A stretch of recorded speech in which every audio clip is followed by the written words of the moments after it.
विधवा हो जाने के बाद बूटी का स्वभाव बहुत कटु हो गया था। जब बहुत जी जलता तो अपने मृत पति को कोसती, आप तो सिधार गए, मेरे लिए सारा जंजाल छोड़ गए। जब इतनी जल्दी जाना था तो ब्याह न जाने क्यों किया। घर भूनी भांग नहीं, चले थे ब्याह करने। वह चाहती तो दूसरी सगाई कर लेती। अहीरों में इसका रिवाज है। देखने सुनने में भी बुरी न थी। 2 आदमी तैयार भी थे, लेकिन बूटी पतिव्रता कहलाने के मोह को न छोड़ सकी और यह सारा क्रोध उतरता था बड़े लड़के मोहन पर, जो अब 16 साल का था। छोटा लड़का सोहन और मैना दोनों ही छोटे थे। ये दोनों अभी किसी लायक न थे। अगर वह तीनों न होते तो बूटी को क्यों इतना कष्ट होता। जिसका थोड़ा सा काम कर देती वह रोटी कपड़ा दे देता, जब चाहती किसी के सिर बैठ जाती। अब अगर कहीं बैठ जाए तो लोग यही कहेंगे कि 3-3 बच्चों के होते हुए इसे क्या सूझी। मोहन भरसक उसका भार हल्का करने की चेष्टा करता। गायों भैंसों को सानी पानी, दूधना मथना, यहाँ तक बहुत सारे काम कर लेता, लेकिन बूटी का मुंह सीधा न होता था। वह रोज कोई न कोई खूचड़ निकालती रहती थी और मोहन ने भी उसकी घुड़कियों की परवाह करना छोड़ दिया था। पति उसके सिर गृहस्थी का यह भार पटक कर क्यों चला गया, उसे यही गिला थी। बेचारी का सर्वनाश ही कर दिया। न खाने का सुख मिला, न पहनने ओढ़ने का, और न किसी और बात का। इस घर में क्या आई मानो भट्टी में पड़ गई। उसकी वैधव्य साधना और अतृप्त भोग लालसा में सदैव द्वंद्व सा मचा रहता था और उसकी जलन में उसके हृदय की सारी मृदुता जलकर भस्म हो गई थी। पति के पीछे और कुछ नहीं है। बूटी के पास 400-500 के गहने थे, लेकिन एक एक करके सब के सब हाथ से चले गए। उसी मोहल्ले में उसकी बिरादरी में कितनी औरतें जो कि उससे उम्र में बड़ी थी, गहने झमकाकर, आंखों में काजल लगाकर, मांग में सिंदूर की मोटी सी रेखा डालकर मानो से जलाया करती थी। इसलिए जब उनमें से कोई विधवा हो जाती तो बूटी को खुशी होती। वह यह सारी जलन अपने लड़कों पर निकालती, विशेषकर मोहन पर। वह शायद सारे संसार की स्त्रियों को अपने ही रूप में देखना चाहती थी। कुछ समय उसे विशेष आनंद मिलता था। उसकी वंचित लालसा जल न पाकर ओस चाटने में ही संतुष्ट होती थी। फिर यह कैसे संभव था कि वह मोहन के विषय में कुछ सुने और पेट में डाल ले। ज्यों ही मोहन संध्या समय दूध बेचकर घर आया, बूटी ने कहा, देखती हूं तू अब सांड बनने पर उतारू हो गया है। मोहन ने प्रश्न के भाव से देखा। सांड? कैसा सांड? ये क्या बोल रही हो? तू रुपया से छिप छिप कर नहीं हंसता बोलता, उस पर कहता है कैसा सांड? तुझे लाज नहीं आती? घर में पैसे पैसे की तंगी है और वहाँ उसके लिए पान लाए जाते हैं, कपड़े रंगाए जाते हैं। मोहन ने विद्रोह का भाव धारण किया। अगर उसने मुझे 4 पैसे के पान मांगे तो क्या करता? कहता कि पैसे दो और लाऊंगा। अपनी धोती रंगने को दी तो उससे रंगाई मांगता। टोले में एक तू ही तो बड़ा धन्ना सेठ है और किसी ने उससे क्यों न कहा। यह वह जाने, मैं क्या बताऊं। तुझे अब छैला बनने की सूझती है। घर में कभी 1 पैसे का पान लाया? यहाँ पान किसके लिए लाता? क्या तेरे लेखे घर में सब मर गए? मैं न जानता था तू पान खाना चाहती है। संसार में 1 रुपया ही तो है पान खाने जोग। शौक सिंगार की भी तो कोई उम्र होती है। बूटी जल उठी। उसे बुढ़िया कह देना उसकी सारी साधना पर पानी फेर देना था। बुढ़ापे में उन साधनाओं का महत्व ही क्या, जिस त्याग कल्पना के बल पर वह इन सब स्त्रियों के सामने सिर उठाकर चलती थी, उस पर इतना कठोर आघात। इन्हीं लड़कों के पीछे उसने अपनी जवानी धूल में मिला दी। उसके आदमी को मरे 8-5 साल हुए, तब उसकी चढ़ती जवानी थी। 3 बच्चे भगवान ने उसके गले मर दिए। नहीं, अभी वे कै दिन की हुई है। चाहती तो आज वह भी ऊँट लाल किए, पाँव में महावर लगावे, अनवट बिछुए पहने मटकती फिरती। यह सब कुछ उसने इन लड़कों के कारण त्याग दिया और मोहन उसे बुढ़िया कहता है। रुपया उसके सामने खड़ी कर दी जाए तो चुहिया से लगे। फिर भी वह जवान है और बूटी बुढ़िया है। बोली, हाँ और क्या, मेरे लिए तो अब फटे चिथड़े पहनने के दिन है। जब तेरा बाप मरा मैं रुपया से 2-4 साल बड़ी थी। उस वक्त कोई घर कर लेती तो तुम लोगों का कहीं पता न लगता, गली गली भीख मांगते फिरते। लेकिन मैं कहे देती हूँ, अगर तू फिर उससे बोला तो इस घर में या तो तू ही रहेगा या मैं ही रहूंगी। मोहन ने डरते डरते कहा, मैं उसे बात दे चुका हूं अम्मा। कैसी बात? सगाई की। अगर रुपया मेरे घर आई तो झाड़ू मारकर निकाल दूंगी। यह सब उसकी माँ की माया है। वो कुटनी मेरे लड़के को मुझसे छीने लेती है। रांट से इतना भी नहीं देखा जाता। चाहती है उसे सौत बनाकर छाती पर बैठा दे। मोहन ने व्यथित कंठ से कहा, अम्मा, ईश्वर के लिए चुप रहो। क्यों अपना पानी आप खो रही हो? मैंने समझा था 4 दिन में मैना अपने घर चली जाएगी, तुम अकेली पड़ जाओगी, इसलिए उसे लाने की बात सोच रहा था। अगर तुम्हें बुरा लगता है तो जाने दो। तो आज से यहीं आंगन में सोया कर। और गायें भैंसें बाहर पड़ी रहेंगी? पड़ी रहने दे, कोई डाका नहीं पड़ा जाता। मुझ पर तुझे इतना संदेह है? हाँ, तो मैं यहाँ न सोऊंगा। तो निकल जा मेरे घर से। हाँ, तेरी यही इच्छा है तो निकल जाऊंगा। मैना ने भोजन पकाया। मोहन ने कहा, मुझे भूख नहीं है। बूटी उसे मनाने न आई। मोहन का युवक हृदय माता के इस कठोर शासन को किसी तरह स्वीकार नहीं कर सकता। उसका घर है, ले ले। अपने लिए वो कोई दूसरा ठिकाना ढूंढ निकालेगा। रुपया ने उसके रूखे जीवन में एक स्निग्धता भर दी थी। जब वह एक अव्यक्त कामना से चंचल हो रहा था, जीवन कुछ सूना सूना लगता था। रुपया ने नव बसंत की भांति आकर उसे पल्लवित कर दिया। मोहन को जीवन में एक मीठा स्वाद मिलने लगा। कोई काम करता तो ध्यान में रुपया ही होती। सोचता उसे क्या दे दे कि वह प्रसन्न हो जाए। अब वह कौन मुंह लेकर उसके पास जाए? क्या उससे कहे कि अम्मा ने तो उससे मिलने के लिए मना किया है? अभी कल ही तो बरगद के नीचे दोनों में कैसी कैसी बातें हुई थी। मोहन ने कहा था, रूपा, तुम कितनी सुंदर हो, तुम्हारे 100 गाहक निकल आएंगे। मेरे घर में तुम्हारे लिए क्या रखा है? इस पर रुपया ने जवाब दिया था। वह तो संगीत की तरह अब भी उसके प्राणों में बसा हुआ था। मैं तो तुमको चाहती हूँ मोहन, अकेले तुमको। परगने की चौधरी हो जाओ तब भी मोहन हो, मजूरी करने लगो तब भी मोहन हो। उसी रुपया से आज वह जाकर कहे कि मुझे अब तुमसे कोई सरोकार नहीं है। नहीं, यह नहीं हो सकता। उसे घर की परवाह नहीं। वह रुपया के साथ माँ से अलग रहेगा। इस जगह न सही, किसी दूसरे मोहल्ले में सही। इस वक्त भी रुपया उसकी राह देख रही होगी। कैसे अच्छे बीड़े लगाती है। कहीं अम्मा सुन पावे कि वह रात को रुपया के द्वार पर गया था तो परान ही दे दे परान। अपने भाग तो नहीं बखानती कि ऐसी देवी बहू मिल जाती है। न जाने क्यों रुपया से इतना चिढ़ती है। वह ज़रा पान खा लेती है, ज़रा साड़ी रंग कर पहनती है, बस यही तो। चूड़ियों की झनकार सुनाई दी। रुपया आ रही है। हाँ, वही है। रुपया उसके सराहने पर आकर बोली, सो गए क्या मोहन? घड़ी भर से तुम्हारी राह देख रही हूँ, आए क्यों नहीं? मोहन नींद का मक्कर किए पड़ा रहा। रुपया ने उसका सिर हिलाकर फिर पूछा, क्या सो गए हो मोहन? उन कोमल उंगलियों के स्पर्श में क्या सिद्धि थी, कौन जाने। मोहन की सारी आत्मा उन्मत्त हो उठी। उसके प्राण मानो बाहर निकलकर रुपया के चरणों में समर्पित हो जाने के लिए उछल पड़े। देवी वरदान के लिए सामने खड़ी है। सारा विश्व जैसे नाच रहा है। उसे मालूम हुआ जैसे उसका शरीर लुप्त हो गया है। केवल वह एक मधुर स्वर की भांति विश्व की गोद से चिपटा हुआ उसके साथ नृत्य कर रहा है। रुपया ने फिर कहा, अभी से सो गए क्या जी? मोहन बोला, हाँ, ज़रा नींद आ गई थी रूपा। तुम इस वक्त क्या करने आई? अम्मा देख ले तो मुझे मार ही डाले। तुम आज आए क्यों नहीं? आज अम्मा से लड़ाई हो गई। क्या कहती थी? कहती थी रुपया से बोलेगा तो प्राण दे दूंगी। तुमने पूछा नहीं रुपया से क्यों चिढ़ती हो?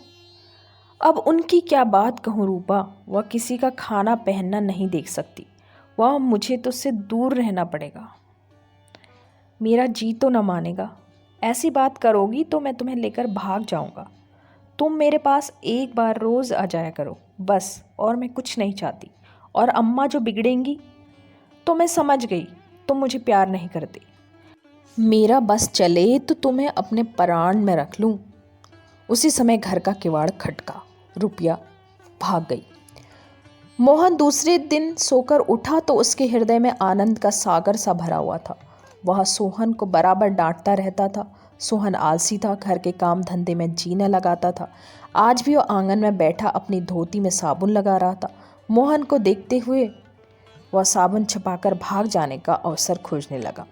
मोहन ने मुस्कुराकर कहा, क्या धोती बहुत मैली हो गई है सोहन? धोबी को क्यों नहीं दे देते? सोहन को इन शब्दों में स्नेह की गंध आई। धोबिन पैसे मांगती है तो पैसे अम्मा से क्यों नहीं मांग लेते? अम्मा कौन पैसे दिए देती है? तो मुझसे ले लो। यह कहकर उसने इकन्नी उसकी ओर फेंक दी। सोहन प्रसन्न हो गया। भाई और माता दोनों ही उसे धिक्कारते थे। बहुत दिनों बाद आज उसे स्नेह की मधुरता का स्वाद मिला। इकन्नी उठा ली और धोती को वहीं छोड़कर गाय को खोलकर ले चला। मोहन ने कहा, तुम रहने दो, मैं इसे लिए जाता हूँ। सोहन ने पघैया भाई को देकर फिर पूछा, तुम्हारे लिए चिलम रख लाऊं? जीवन में आज पहली बार सोहन ने भाई के प्रति ऐसा सद्भाव प्रकट किया। इसमें क्या रहस्य है, यह मोहन को समझ में न आया। बोला, आग हो तो रख लाओ। मैना सिर के बाल खोले आंगन में घरौंदे बना रही थी। मोहन को देखते ही उसने घरौंदा बिगाड़ दिया। अंचल में बाल छिपाकर रसोई में बर्तन उठाने चली गई। मोहन ने पूछा, क्या खेल रही थी मैना? मैना डरी हुई बोली, कुछ नहीं तो। तू तो बहुत अच्छे घरौंदे बनाती है, ज़रा बना देखूं तो। मैना का रुआसा चेहरा खिल उठा। प्रेम के शब्द में कितना जादू है। मुंह से निकलते ही जैसे सुगंध फैल गई। जिसने सुना उसका हृदय खिल उठा। जहाँ भय था वहाँ विश्वास चमक उठा। जहाँ कटुता थी वहाँ अपनापन छलक पड़ा। चारों ओर चेतनता छा गई। कहीं आलस्य नहीं, कहीं खिन्नता नहीं। मोहन का हृदय आज प्रेम से भरा हुआ था। उसमें सुगंध का विकर्षण हो रहा था। मैना घरौंदा बनाने बैठ गई। मोहन ने उसके उलझे हुए बालों को सुलझाते हुए कहा, तेरी गुड़िया का ब्याह कब होगा मैना? नेवता दे, कुछ मिठाई खाने को मिले। मैना का मन आकाश में उड़ने लगा।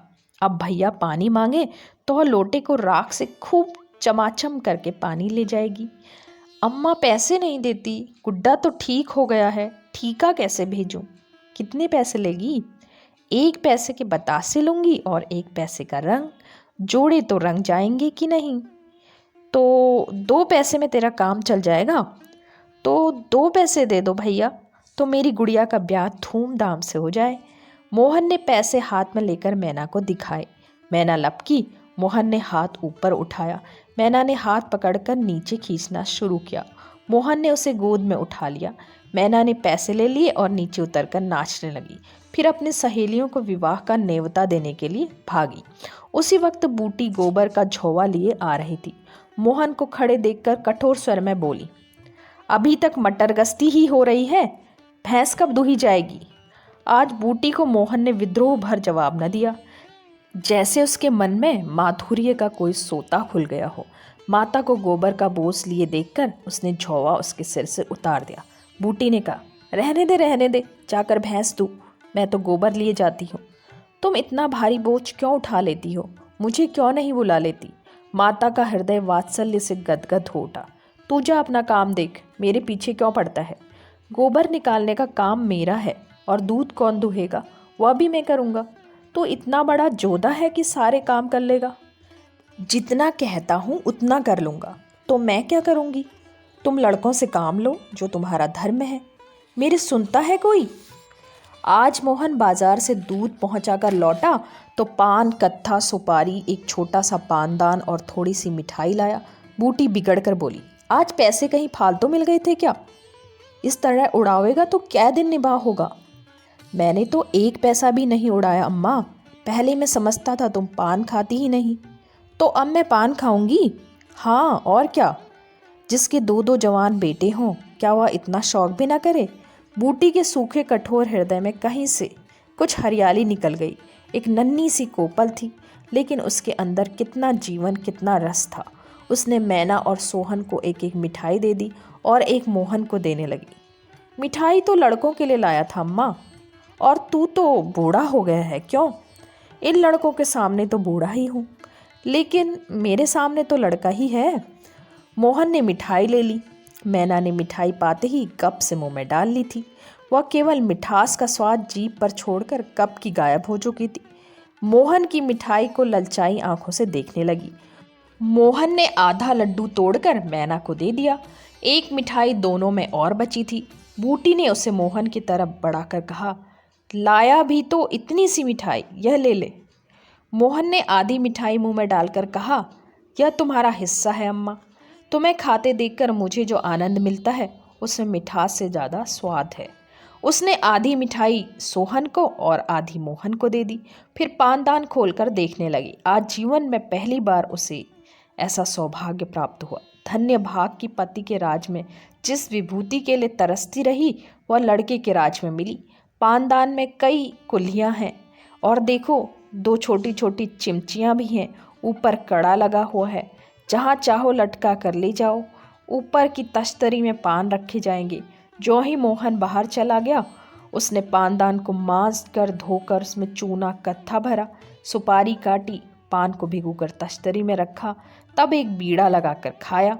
उस बीड़े के रस ने जैसे उसके वैधव्य की कटुता को स्निग्ध कर दिया। मन की प्रसन्नता व्यवहार में उदारता बन जाती है। अब वह घर में नहीं बैठ सकती। उसका मन इतना गहरा नहीं है कि इतनी बड़ी विभूति उसके पास जाकर गुम हो जाए। एक पुराना आईना पड़ा हुआ था। उसने उसमें अपना मुंह देखा। होठों पर लाल तो नहीं है। मुंह लाल करने के लिए उसने थोड़ा ही पान खाया है। धनिया ने आकर कहा, काकी तनिक रस्सी तो दे दो, मेरी रस्सी टूट गई है। कल बूटी ने साफ कह दिया था मेरी रस्सी गांव भर के लिए नहीं है।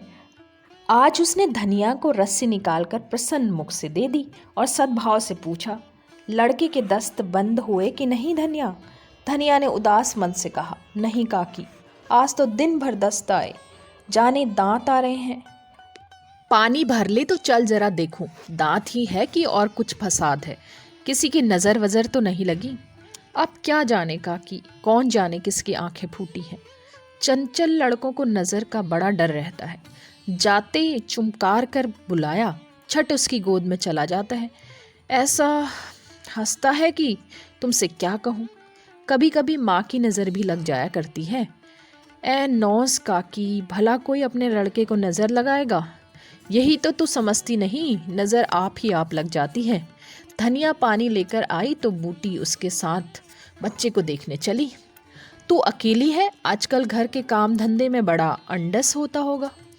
नहीं अम्मा, रुपया आ जाती है, घर का कुछ काम कर देती है। नहीं अकेले तो मेरी मरण हो जाती। बूटी को आश्चर्य हुआ। रुपया को उसने केवल तितली समझ रखा था। रुपया? हाँ काकी, बेचारी बड़ी सीधी है।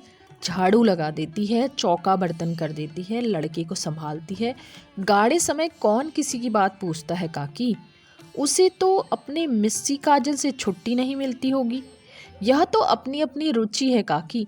मुझे तो इस मिस्सी काजल वाली ने जितना सहारा दिया उतना किसी भक्तिन ने न दिया। बेचारी रात भर जागती रही, मैंने कुछ दे तो नहीं दिया। हाँ, जब तक जीऊंगी उसका नाम गाऊं। तो उसके गुण अभी नहीं जानती धनिया। पान के लिए पैसा कहाँ से आते हैं? किनारदार साड़ियाँ कहाँ से आती हैं? मैं इन बातों में नहीं पड़ती काकी। फिर शौक श्रृंगार करने का किसका जी नहीं करता? खाने पहनने की यही तो उम्र है। धनिया का घर आ गया। आंगन में रुपया बच्चे को गोद में लिए थपक रही थी। बच्चा सो गया था। धनिया ने बच्चे को खटोले पर सुला दिया।